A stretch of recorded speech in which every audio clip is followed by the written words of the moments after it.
If you could ask America's first Supreme Court justices one question, what would it be? Would you ask them, are you an originalist?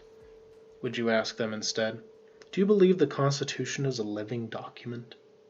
I think, rightly, the justices would respond to those questions with a lifted eyebrow. Maybe, what did you just have to drink? I don't understand what you mean by those terms. They don't seem like dumb questions to ask at this day and age, because we're talking about methods. Did the original Supreme Court care about methods? To an extent, yes. But they were not methodologically beholden. They were not devotees of an ideology, or at least not in the same way that the modern mind has its devotees. But behind those questions is a very legitimate question, even if it's anachronistic to ask today's questions for yesterday's judges. Maybe the question we ought to be asking is, what is law in the first place? This thing that we are all doing, that we all talk about. What is it? Does it have a nature? If it doesn't have a nature, where does it come from? I think that regardless of your own assumptions, you would agree with me on this point. Law has, if nothing else, a history. But is that history worth learning? I'll quote for you a legal realist, famous legal realist, by the name of Oliver Wendell Holmes Jr. You might have heard of him. He said, "At present, in very many cases, if we want to know why a rule of law has taken its particular shape, and more or less, if we want to know why it exists at all, we go to tradition. We follow it into the yearbooks, and perhaps beyond them to the customs of the Salian Franks, and somewhere in the past in the German forests, in the needs of Norman kings, in the assumptions of a dominant class, in the absence of generalized ideas, we find out the practical motive for what now best is justified by the mere fact of its acceptance, and that men are accustomed to it. The rational study of law is still, to a large extent, the study of history," he says. "History must be a part of the study, because without it, we cannot know the precise scope of rules which it is our business to know. It is part of the rational study, because it is the first step toward an enlightened skepticism. That is, toward a deliberate reconsideration of the worth of those rules."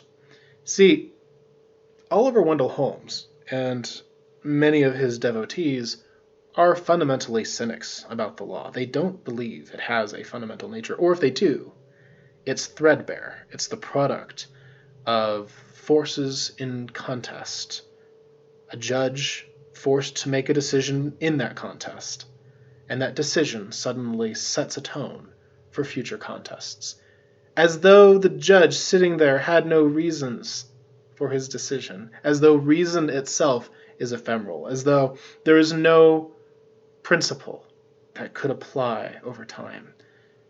A term that Oliver Wendell Holmes loved to use was cynical acid. He wanted to wash the law with cynical acid. Maybe, though, the study of history will serve the opposite purpose. Maybe the study of history will allow us to reclothe the law with its proper adornments. Maybe if we study its history, we'll get a better sense of what law is at the end of the day.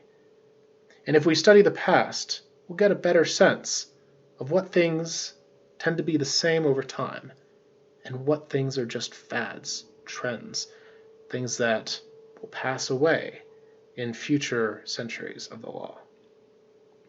So I say all of that to encourage you to take a course that I will be teaching on founding Era Jurisprudence. The goal will be to introduce students to the works that our first justices were reading, the things that were influencing their minds to some extent or another, and we'll also read some of the earliest Supreme Court cases, not because those cases necessarily should have some force today, but because I think students will appreciate the ways in which judicial reasoning has now changed over time, so that when the course is over, the next case that comes from the Supreme Court, they'll be able to read it, not with an enlightened skepticism, but with a greater appreciation, a deeper appreciation for the things that remain permanent, the things that don't change, as well as the things that do. We'll be asking a lot of questions about what law is, but we're going to explore those questions historically, and we're going to do so charitably to see how we ended up where we are today. So please join me for that class. I'm excited to teach it, and it will be a seminar. There are no stupid questions, even though sometimes you may get an inquisitive idiot. Hope to see you there.